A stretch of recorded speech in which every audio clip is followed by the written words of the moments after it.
नमस्कार मित्रांनो, आज आपण छत्रपती संभाजीनगर ते नाशिक असा 200 किलोमीटरचा प्रवास करून एका महिला उद्योगाला भेट देण्यासाठी आलेलो आहोत। तर त्या ठिकाणी त्यांनी लाकडी तेल घाण्यापासून तेल बनवण्याचा उद्योग सुरू केलेला आहे। तर याची संपूर्णपणे माहिती तुम्हाला या व्हिडिओमध्ये मी देणार आहे। तर त्यांनी काय केलेलं आहे, इथं असे मशीन इन्स्टॉल केलेले आहे आणि ह्या 4 मशीनच्या द्वारे ते वेगवेगळ्या प्रकारचे तेल त्या ठिकाणी काढत असतात, संपूर्णपणे नैसर्गिक आणि पारंपरिक पद्धतीने।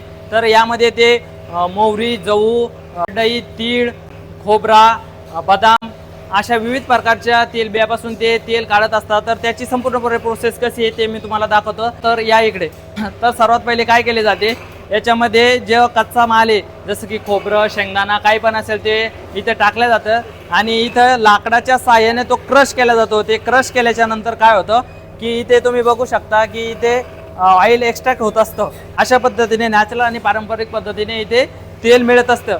त्यानंतर तुम्हाला इथे वेगवेगळ्या प्रकारचे टीप दिसत असेल, त्या टीप मध्ये काय केलं जातं, वेगवेगळ्या प्रकारचे 4 ते 5 दिवस इथे तेल स्टोअर केले जाते आणि त्या तेलामधला जो गाळ आहे तो खाली बसल्याच्या नंतर ह्या मशीनच्या साहाय्याने ते एक्स्ट्रॅक्ट केले जाते।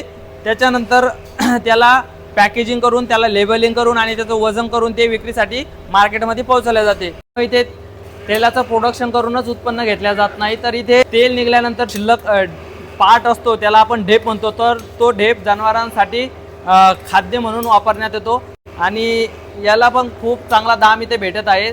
नाही म्हणलं तर याला 40 रुपये किलो दराने हे सेल करतात। तर यामधूनही ते चांगल्यापैकी उत्पन्न कमवत आहे।